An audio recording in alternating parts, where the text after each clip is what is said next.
थोडक्यात परिचय करून द्या आपण. विश्वंभर मराठे, मी अकोला इथून आलो.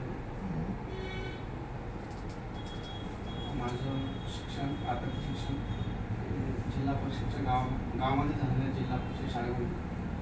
त्यानंतरचं माध्यमिक शिक्षण बाजूच्या आवाज मोठा घ्या, थोडा आवाज कमी येतो आपला, कारण पॅनलला आवाज यायला पाहिजे. माझं माध्यमिक शिक्षण सस्ती येथे झालेलं आहे. त्यानंतर पदवीपर्यंत शिक्षण तालुक्याच्या गावाला पातूर इथे झालं. बर, आता एक मला सांगा की तुमचा इंटरव्ह्यू कोणत्या पदासाठी आहे? MPSC लिपिक टंकलेखक. लघु टंकलेखक. बरोबर. किती मार्काला आहे? 25 मार्क. 25 मार्काला. आता अकोला जिल्ह्यामध्ये काही सामाजिक भूमिका तुम्ही इथे बघतात सध्या, सामाजिक व राजकीय अशा दोन भूमिका सांगा.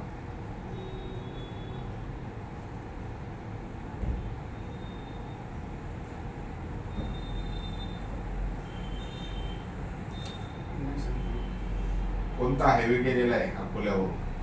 अकोल्यावरून नॅशनल हायवेला NH06. मुंबई कलकत्ता गेलेला आहे. नक्की? किती तालुके आहे अकोला जिल्ह्यामध्ये? 7 तालुके. 7 आहे.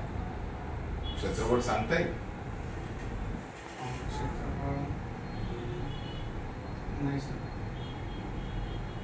बर, तुमचं जन्मतारीख ही 1993 आहे. आता 1993 पासून म्हणजे आता एज किती झालं तुमचं? 30 पूर्ण.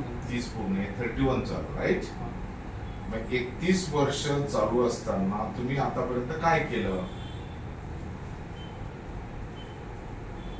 आधी सर म्हणजे 12वी झाल्यानंतर ITI करून कंपनीला जॉब चालू होता. बर. त्यानंतर माझं ॲक्सिडेंट झाला, त्यामुळे मी कंपनीमध्ये काम नाही करू शकलो. ITI कशात होता? CNC ऑपरेटर होतो. CNC होतं. ओके. CNC चा लॉंग फॉर्म सांगता येईल? Centre of excellence. Central of excellence. नक्की?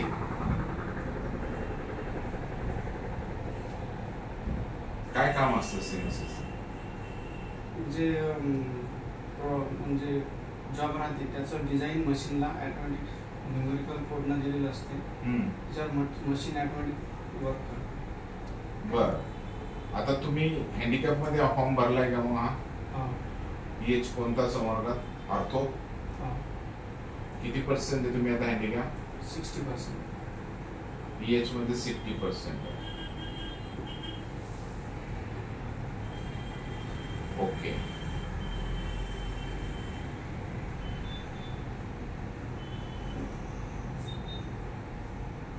सध्या बरंच असं खोटं दिव्यांगाचं प्रमाणपत्र घेऊन नोकऱ्या मिळवण्याचं प्रकरण खूप महाराष्ट्रामध्ये बाहेर पडतंय.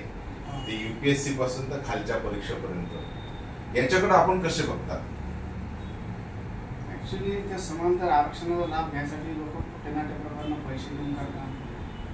तसं केल्यामुळे जे ओरिजिनल आहे त्यांचा तर घास हिरवला जात आहे. म्हणजे जे ओरिजिनल आहे त्यांच्यावर कुठेतरी घात होताना आपल्याला दिसतो. मग हे थांबवण्यासाठी आपण काय कराल? ज्या वेळेला तुम्ही लघु टंकलेखक म्हणून शासनाच्या दारी किंवा दरबारी आपण काम कराल तेव्हा कशा पद्धतीने आवाज उठवाल?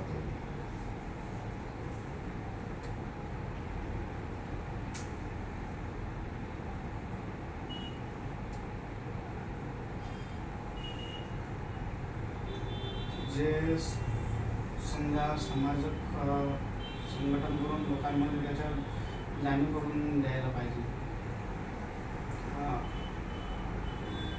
की अशा पद्धतीचे म्हणजे जे सरकारी लेवलचे जे समजा अधिकारी लोक आहेत त्यांनी जर समजा नाही केलं तर हे लोक करणार ना की पैसे देऊन पूर्ण समजा पैशाच्या आमिषाला बळी पडतात भ्रष्टाचारामध्ये.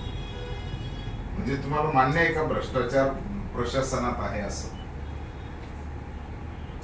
मान्य म्हणजे तसं डायरेक्टली मी आहे असे म्हणता येईल, पण 100% नाही असंही म्हणता येत नाही. भ्रष्टाचाराला प्रत्येक ठिकाणी म्हणजे खीळ काय म्हणतात ते, भ्रष्टाचाराला आपण हे देतोच. त्यामुळे लोकांकडूनच ते भ्रष्टाचाराचं हे सुरुवात होते एक प्रकारे. म्हणून समोरचे जे अधिकारी लोक आहेत ते भ्रष्टाचार करायला तयार होते. आता भ्रष्टाचाराची व्याख्या काय आहे तुमच्या मते? कोणतेही काम जे काम होत नाही समजा शॉर्टकट पद्धतीनं करायसाठी जे गैरमार्गाचा अवलंब करून ते काम पदरी पाडून घेतल्या जातात. म्हणजे तुम्हाला असं म्हणायचं आहे का, आता जसं निवडणुका आलेल्या आहेत, इलेक्शन जवळ आलेले आहे, मतदाताला आपल्याकडं लालची बनवायचं, आपल्याकडं ओढायचं असेल तर त्यांना योजनांचा पाऊस द्यायचा, म्हणजे एक पद्धतीने तो भ्रष्टाचारच आहे का, असं म्हणायचंय का तुम्हाला? माझा प्रश्न आहे तुम्हाला असं. हो, हा एक प्रकारचा भ्रष्टाचार होऊ शकते. कारण की समोरचं निवडणुकांचं हे पाहून नवीन नवीन योजना समोर लोकांना आम्ही दाखवणं, याला तुम्ही एक प्रकारे भ्रष्टाचारच असं म्हणा. आता मुख्यमंत्र्यांनी ज्यांना लाडकी बहीण योजना चालू केली, वास्तविक याचं काहीच आवश्यकता नाही, याची आवश्यकता नाही असं आपलं मत आहे. ठीक आहे. आता शासनाच्या तिजोरीवर ज्या सबसिडीज आहे, ग्रँट्स आहे किंवा अशा अनुदानित योजना आहे, त्या द्यायला पाहिजे का थांबवायला पाहिजे? नाही, योजना तर सामाजिक उपक्रम राबवायलाच पाहिजे. कारण की ज्या ठिकाणी आर्थिक लाभ मिळाला पाहिजे समाजाला, तो मिळालाच पाहिजे. म्हणजे शेतकऱ्यांना समजा आता शेतकऱ्यांना विविध योजना आवश्यक असतातच. कारण की त्याचं तेवढा मेहनत करते, खर्च करते. शेवटी निसर्गाचं त्याच्या हाती काहीच नसते. निसर्ग अवकाळी पाऊस वगैरे काही अशामुळे पूर्ण त्याचं नासधूस करून निघून जातो. त्यामुळे मग तो पूर्ण हातभार होऊन जातो. त्यांना आवश्यकता राहतेच त्याची. ज्या ठिकाणी अशा योजना राबवायला पाहिजेत त्या ठिकाणी सरकार लक्ष देत नाही. आणि ज्या अनावश्यक अशा योजना आहेत काही किंवा त्यांचा समोर फायदा करून घ्यायसाठी अशा योजनांकडे. आता महाराष्ट्राला सक्षम बनवण्यासाठी सरकारने कोणतं धोरण स्वीकारलं पाहिजे असं आपल्याला वाटतं? महाराष्ट्रातील प्रत्येक नागरिकाला सरकारने सक्षम बनवण्यासाठी कोणतं धोरण, जे आता नवीन सरकार एकतर महायुती असेल किंवा महाविकास आघाडी असेल किंवा तिसरी आघाडी असेल, ज्यांचे येईल त्यांनी कोणतं धोरण घ्यायला पाहिजे असं एक नागरिक म्हणून तुम्हाला वाटतं? सर्वात पहिले तर सरकारने शिक्षणावरती जोर द्यायला पाहिजे. सध्या प्राथमिक शिक्षण तर सक्तीचं केलेलंच आहे, पण त्याच्याबरोबर जे समजा उच्च शिक्षणासाठी सरकारने विविध योजना राबवायला पाहिजे. ओके, ठीक आहे. विविध योजना कोणत्या वाटतात तुम्हाला की त्या राबवल्या पाहिजे सरकार?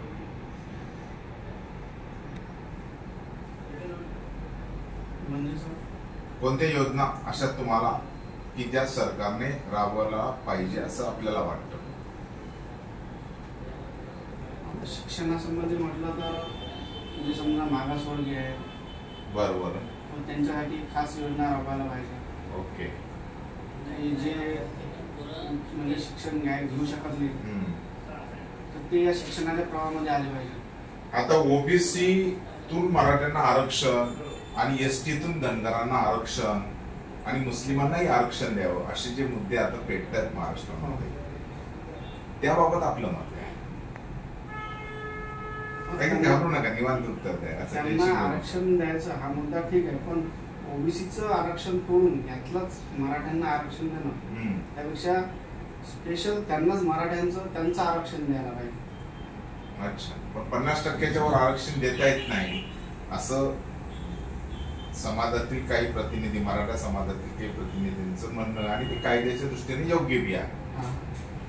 मग अशा वेळेला काय करायला पाहिजे? आणि मुस्लिमांना आरक्षण देणं गरजेचं आहे असं नाहीच आहे, कारण मागा दोन पद्धतीचं आहे. एक आर्थिक आरक्षण असेल, म्हणजे आर्थिकदृष्ट्या मागासवर्गीय असतील तर, आणि एक सामाजिक मागासवर्गीय, या दोन प्रकारचे आरक्षण आपल्याकडे दिले जातात. तर आर्थिक आरक्षणानुसार सरकारनं आरक्षणाचं धोरण स्वीकारायला काही हरकत नाही. कारण की आता समजा ओबीसी आहे किंवा SC/ST आहे, पण ते खरोखरच आता प्रत्येकजण मागासलेलं नाहीच आहे. समजा ओबीसी प्रमाणे SC/ST ना क्रिमिनल लागू व्हायला पाहिजे का, याकडे आपलं मत काय? लागू व्हायला पाहिजे त्यांना, कारण की त्यांच्यामध्ये बी आता जे लोक आहेत त्यांचा स्तर उंचावलेला आहे SC/ST मध्ये. आपण या पदाला कसे योग्य आहात ते आम्हाला पटवून द्या.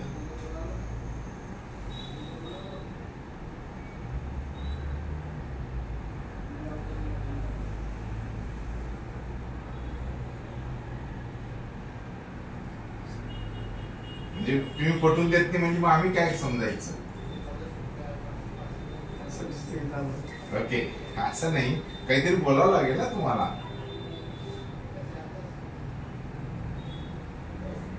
त्याला हरकत नाही. ठीक आहे, आता मी काही गोष्टी सांगतो आपल्याला. महत्वाचं आहे की आपण ज्या जिल्ह्यातून आलेला आहात, आता फीडबॅक मी लेक्चर मी कंटिन्यू आपल्याला करतो. आपण ज्या जिल्ह्यातून आलात त्या जिल्ह्याचं राजकीय, सामाजिक, शैक्षणिक, सांस्कृतिक, क्रीडा या गोष्टी माहिती असतात. म्हणजे किती तालुके आहे, कोण पालकमंत्री आहे, काय महत्वाचे आहे, अभयारण्य आहे का, तीर्थक्षेत्र आहे का, ह्या बेसिक गोष्ट अकोल्याची आपल्याला माहिती असते. अकोल्यातून जी दळणवळणाची साधने आहेत, राष्ट्रीय महामार्ग असेल, रेल्वे असतील, काय असतील, ते वेगळं तुम्हाला माहिती असावं. दुसरं असं आहे की क्षेत्रफळ पासून ह्या बेसिक गोष्टी आपल्या लक्षात असाव्या. महत्वाचं आहे की आपण कोणत्या पदासाठी येतोय, की लघु टंक लेखक ही सर माझे स्किल टेस्ट आहे, ज्याच्यामध्ये मी उत्तम मला ज्ञान आहे आणि लघु टंक लेखकचं काम काय असतं याविषयी आपण माहिती गोळा करायला पाहिजे. काम माहिती पाहिजे ना, काय काम असतं त्यांचं लघु टंक लेखकचं. या विषयावर सरांशी बोललो, त्यांनी एकदम शॉर्टकट मध्ये काय सांगितलं त्यांनी? म्हणजे समजा आपले जे ज्यांचे आपण साहेब असतात त्यांच्याकडून आपण डिक्टेशन घेऊन त्यांना ते ट्रान्सलेशन मध्ये एवढंच काम आहे. याला इंग्रजीत काय म्हणतात? स्टेनोग्राफर. मग स्टेनोग्राफरचं काम असतं तुम्हाला डिक्टेट करणं आणि गोपनीयता ठेवणे. काम करायचे काम करायचं, गोपनीयता त्या विभागाच्या. आता मंत्रालयात तुम्हाला काम करावं लागेल. तुम्ही एखाद्याचे PA, अंडर सेक्रेटरी जे असतील, सेक्रेटरी लेवल असतील किंवा मिनिस्ट्री महोदय असतील, मंत्री महोदय असतील किंवा अधिकारी महोदय असतील, त्यांच्या अंडरमध्ये तुम्ही PA म्हणून काम कराल तुम्ही. मग त्यावेळेला तुम्हाला डिक्टेट करावं लागेल. ज्या गोष्टी ज्या आहेत त्या गोपनीय ठेवायच्या आणि व्यवस्थित त्याचं डिक्टेशन करावं, ही तुमची भूमिका आहे. आणि त्याच्यामध्ये तुमच्याकडं माझ्यात प्रामाणिकता आहे, गोपनीयता आहे आणि काम आणि संयमाने पूर्ण काम कसं होईल हे कौशल्य माझ्यात आहे, म्हणून मी या पदाला योग्य आहे, असं साधं उत्तर आपल्याकडून अपेक्षित होतं. संयम आहे, गोपनीयता आहे, कष्ट करण्याची क्षमता आहे आणि प्रामाणिकता आहे. या सर्व गोष्टी आणि माझी स्किल टेस्ट चांगली आहे. ह्या गोष्टी मला माझ्या पदाला योग्यतेकडे नेणारे आहेत.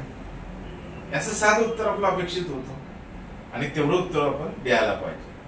परिचय देत असताना मी अकोला जिल्ह्यातील ह्या तालुक्यातील ह्या गावातून आलेला असून माझं पहिले पदवीचं शिक्षण सांगा आणि तुमचं स्टेनोग्राफर बद्दलची माहिती द्या आणि कौटुंबिक पार्श्वभूमी जर शेती असेल तर शेतकरी बद्दल सांगा, जर मजुरी आईवडील करत असेल तर ते सांगा, आपलं लग्न झालं असेल तर मी विवाहित आहे, सध्या माझं कुटुंब जे असेल ते तुमची परिस्थिती.